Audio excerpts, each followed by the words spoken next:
Hey people, how's it going? Welcome back to Rusty Darlington's channel, the channel that you know you're slowly falling in love with. Right, okay, so diving straight into this, today's video is something just a bit more light and a bit more casual and just a lot more fun, to be honest. We're just doing a tier list today. We're going to be tiering up Iron Maiden's studio albums from, well, obviously Maiden Studios from album 1 to album 15. And we're just going to chuck them into groups and I'm going to put it online and you're all going to react and hate and agree. And it's just going to bring us all so much closer together. And yeah, I can't wait to get some of my opinions out on these albums and see how they go. Yeah, basically, without further ado, let's jump onto the screen and see what we've got. Okay, cool. So we've got the screen up in front of us now, and here we are. Iron Maiden studio tier lists, as you can see. We've got 5 categories for this. Now, I've never done a tier 1 before, so I'm not entirely sure, like, if they're supposed to stand for something in particular, but we're just going to have a bit of fun and name them. So we're going to have number 1, the top, red will be number 1, like the top ones, and we'll call this, we'll call it Play It Daily. That's the album I play daily. Number 2 we'll call, just going off the same thing, Play It Every So Often.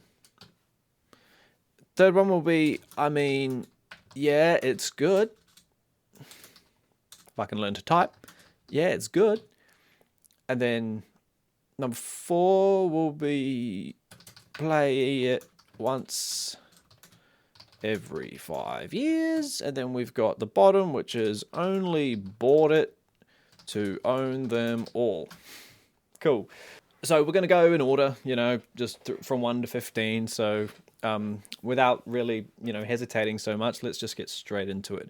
Now, if you've watched my top 5 Iron Maiden albums that I did about maybe a year ago or so, it'll come to no surprise to any of you that I'm picking Iron Maiden's first album in the Play It Daily selection. Only because, to me, it's the album that did it. It's the album that shaped me as a person. It shaped me as a guitar player. It shaped the music that I wanted to listen to, the music I wanted to create, the band I wanted to be in, kind of thing. It just took over my life and, just really, really inspired me and haunted me and obsessed. I obsessed over it all the time. Ask anybody and they'll tell you. So, number 1 is number 1. For me, number 1 is Play It Daily. Quite often I play it daily. Killers, we're going to chuck in... We'll chuck Killers in every so often, because this album is still good. It's got Paul Di'Anno and it's got that raw, punky kind of edge with a bit more metal thrown in. And I think as a sophomore compared to the first album, it's very good. I will say that it's very, compared to the other one, it's still amazing. There are the bottom half of the album is a bit not all over the place, but the songs are kind of just basic and simple. Once you get to the Prodigal Son, Killers track section, and you get like Drifter and Twilight Zone and all that kind of fun stuff, it gets a bit the same, you could say. The harmonies and whatnot are all good, but yeah, that's why we play it every so often. Now, I'm going to use Play It Daily metaphorically for Number of the Beast, because I don't play it daily, but I do play the first one daily. But as we all know, Number of the Beast was such an iconic album for this band, and all the tracks on it are pretty damn good, except Total Eclipse and frickin' Gangland. I find them a bit stupid. But everything else on the album, Invaders, Children, Acacia, Hallowed Hills, they're all great songs. And that's why I've chucked it in up in the top category. We're going to move on swiftly through these, because I've just suddenly clicked how much I'm talking about all this, so it might take a bit if I keep going. This might shock a few of you, and I don't care, but I'm going to take Peace of Mind and I'm going to throw it in. I mean, yeah, it's good, okay? Because, yes, again, there are classic tracks. Where Eagles Dare's on it, The Troopers on it, which we all love. Revelations, I don't care for. I really don't.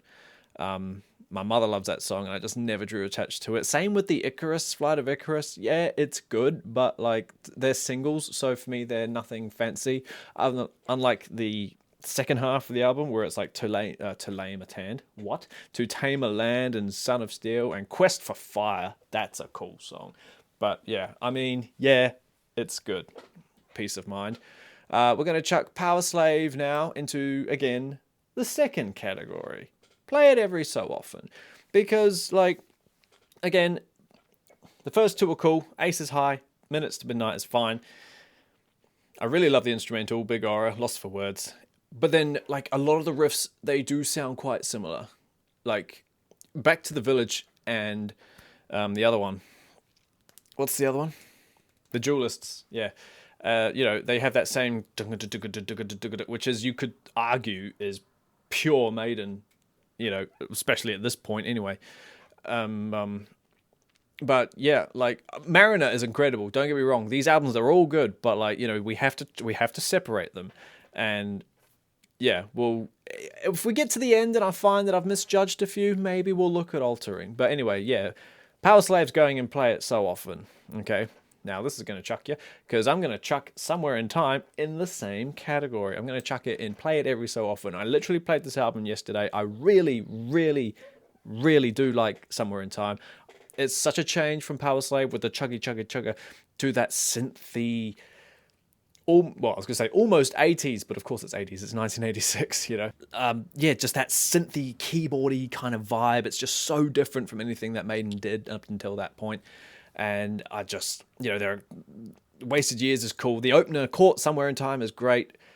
Alexander the Great, the 8-minute epic, is awesome. But a real underrated one, I reckon, from that album is definitely Deja Vu. The melody, the harmonies on that, the lyrics are a bit funny, but it's just, it's so good. Stranger to Strangerland, Long Distance Runner, they're all just amazing, I reckon. But yeah, all good. No stress. We're going to move on now to album 7, and we're going to chuck this one. We're not going to chuck that one there, because I can't stand this album. So we're going to chuck it down here. Yep. I literally do not care for Seventh Son. I've had so many people talk to me about what makes this one the pinnacle, the greatest Maiden album ever, and I'm just like, shut up. No, this album is not the greatest. It's just the most commercialized, studio perfected I Made an album, I think. Infinite Dreams is cool. Madness is stupid. I hate Can I Play With Madness. It's ridiculous. The Evil That Man Do, yeah, it's okay, but it gets a bit boring. It's a bit like The Trooper. You hear it all the time, The title track, Seventh Son, I will, admit, yes, it's a cool 10-minute story, thing. It's great. Probably the only good thing about this album. But then you've got, you have the Clairvoyance intro is fun. But then once the intro is finished, that's it. I don't care. And Moonchild's nice with a nice acoustic intro, and that second part that comes afterwards is pretty mean. But like, nah, honest to God, that's a true category. I only play this album like once every 5 years. Honest to God. Get over yourselves, that's how I feel. Moving on to album number 8, No Prayer for the Dying, 1990. We've finished the 80s now, we're into the next decade. Now this is going to be fun, because this is probably my least favourite Maiden album of all time. So it's going to go right at the bottom. I only bought it to own them all because especially the albums that I own, they form the Eddie face on the spines. So I had to get it, otherwise I'd be missing his eye or whatever. No Prayer for the Dying is a boring album. The single, what's it called? Holy Smoke. It's a pretty hilarious video nonetheless, and I suppose it's sort of catchy. I'm pretty sure this is the album with I don't even know 100%. I'm pretty sure this is the album with Bring Your Daughter on it. And I mean, do we want to talk about that song? Yeah, it got to number 1. Christ knows why, but other ones that just, I don't even want to talk about this album anymore. Right, moving on to album number 9, Fear of the Dark, 1992. Guess where it's going? Bang, down the bottom. Only bought it to own them all. Again, Be Quick or Be Dead is a not good song to me. I don't like it at all. It must be the new kind of, I don't know. To me, maybe the lyrics are just stupid. I don't know. Fear of the Dark itself is a great song, and that's literally the only cool thing about it. I remember listening to it and thinking Fear is the Key is a cool song, but at this point in time, I can't actually tell you why. So, again, yeah, Maiden's weakest point for me was in the... I hate 90s music full stop anyway, so that's probably why. Moving on, probably going to get enough hate for this anyway. Right, we're going to move on to Blaze Bayley now. Bruce is ditched, and we're going to get the X Factor out. Now, I do like this album. Shoot me. It's going in category 3. I mean, yeah, it's good. Yes, it's a bit long. It's like 70 odd minutes, but Sign of the Cross is top 5 Maiden songs. It's regardless of who sings it. Blaze does a good job on the album, and Bruce also does it live. I've never seen Blaze sing it live, so I can't comment. And it's just a real, maybe, I don't know, it's just a real dark, slow and long album. There are a few stupid songs on there, like I think 2 AM's a bit dumb, and Man on the Edge is a bit silly. Again, notice they're all the singles that I don't like, but other songs like, yeah, Sign of the Cross, Fortunes of War, Blood on the World's Hands is kind of cool, and I love the Aftermath at the end. It's got that cool, intro sound. It just sounds really, really good, and yeah. So that's where album 10 goes. Album 11, Virtual 11. We're gonna buy. I would much rather listen to this than Seventh Son, but we're gonna put it in the same category. I only do play it only once every 5 years, and that's only because I miss hearing how the Klansman sounds. You know, the Klansman is an amazing song, and if that album didn't have the Klansman on it, then this album would be horrible.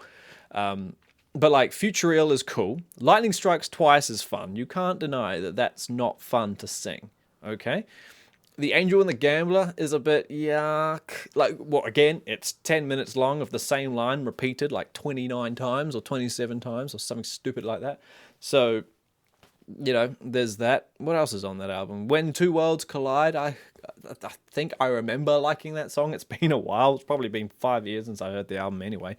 But, yeah, thankfully, that's the end of Virtual, you know. Oh, that last song, don't even, I'm not even going to talk about it. We're just going to move straight on to the year 2000, and we're going to welcome Bruce back with his new entrance. And I'm going to chuck Brave New World in. I mean, yeah, it's good. Because I was recently listening to this album. I had it going around in my car for about a week, I think. And there are some really, really cool songs. The singles are cool. The Wicker Man's awesome. Brave New World's cool, the title track. Ghost of the Navigator's cool, but then my ultimate favourite from this album has to be Blood Brothers. It's probably one of the more beautifulest Maiden songs ever. That solo at the end is just hits me right in there. But then, like, the second half is cool too. The Mercenary's cool.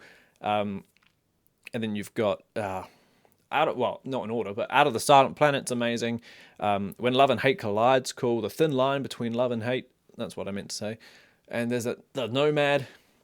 You know, it's a real chuggy, very uplifting, upbeat sort of album compared to where we came from on the Virtual 11 album. All right, moving on now. 2003, we enter the Dance of Death era, and I'm going to chuck this one in category 2. Play it every so often. This album is really, really cool because it reminds me of the time when I first heard...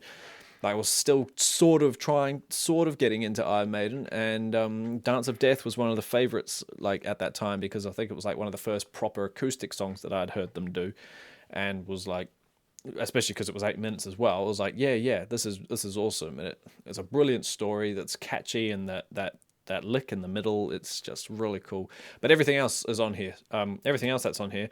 Monster Girl is a really cool song, real kind of upbeat sort of high-pitched singing one. No More Lies is a bit dumb, and Wildest Dreams is just a simple sort of get the album started. Rainmaker I can get rid of, and then the second half, Passchendaele's incredible.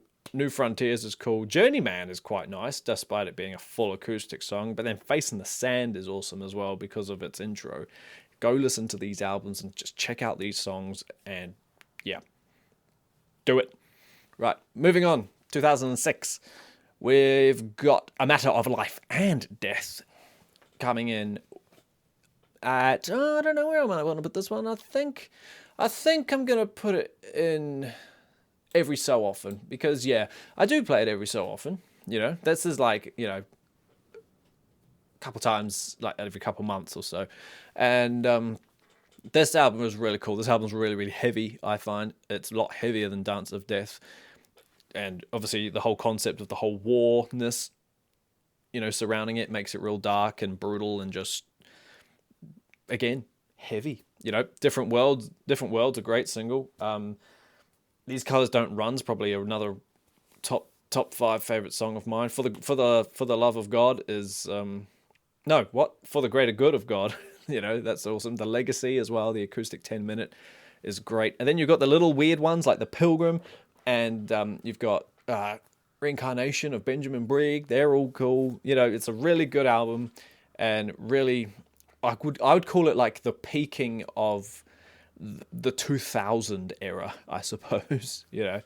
And then unfortunately they came back with The Final Frontier, and I think in 2010, which is now 11 years ago, which is ridiculous to think about, but hey, don't want to talk about that.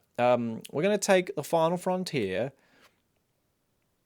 and I'm going to put it in 5 years, because I did not just buy it to own it. When I bought it, I listened to it quite a bit, and it was a good album, but I think I got bored of it quite quickly. And the intro bothered me, Satellite 15, but The Final Frontier was cool, the song. And there are other cool songs on here. Eldorado was fun, and Coming Home I thought was great. And then the longer ones, like When the Wild Wind Blows, the closer, is phenomenal. It's just great. Brilliant story talking about the end of the world. Isle of Avalon's cool. The Talisman is great. And just, and also The Man That Would Be King is cool too. But I do only ever play it so often, like, oh wait, hang on, no. I do only play it once every 5 years, because I find myself listening to the other ones as well. So, yeah. And then we move on. Sadly, we're already at the end, but it's okay. We're going to move on to the Book of Souls, and I'm going to put the Book of Souls in 5 years. Given the fact that this album came out 5-6 years ago, I can tell you that I have not religiously listened to it so often, I saw the Book of Souls tour, and I'm glad they played, only a couple of those songs, I mean, I wouldn't have minded had they played, like, more of it, but the first song, Eternity Should Fail, is cool. Really, really great opener. The Red and the Black is amazing. The Great Unknown is cool. Death or Glory, I can get rid of. I can skip that straight away. And what else have you got on there? The Robin Williams song, Tears of a Clown, is cool. Man of Sorrows is cool. While the River Runs Deep, no thanks. Book of Souls, the song, great. And then Empire of the Clouds I would put it up there as well. It's really, really cool. And it's so ambiguous for Maiden to do that. But yeah. No, I like it. Yeah, cool. No, thank you, team. Sorry to abruptly end it there, but like, no, I'm happy with this selection. And so yeah, please tell me below why I'm wrong. Please tell me below why you agree. And just, just keep this whole metal thing going on this channel. It's really fun, and it's just so cool. And this didn't take too long to do. And yeah, so I guess that's just it. Like I say, this one's real casual, so just keep an eye out for the next video, and we'll see what that is when we get there. In the meantime, take care of yourselves, and I will see you later.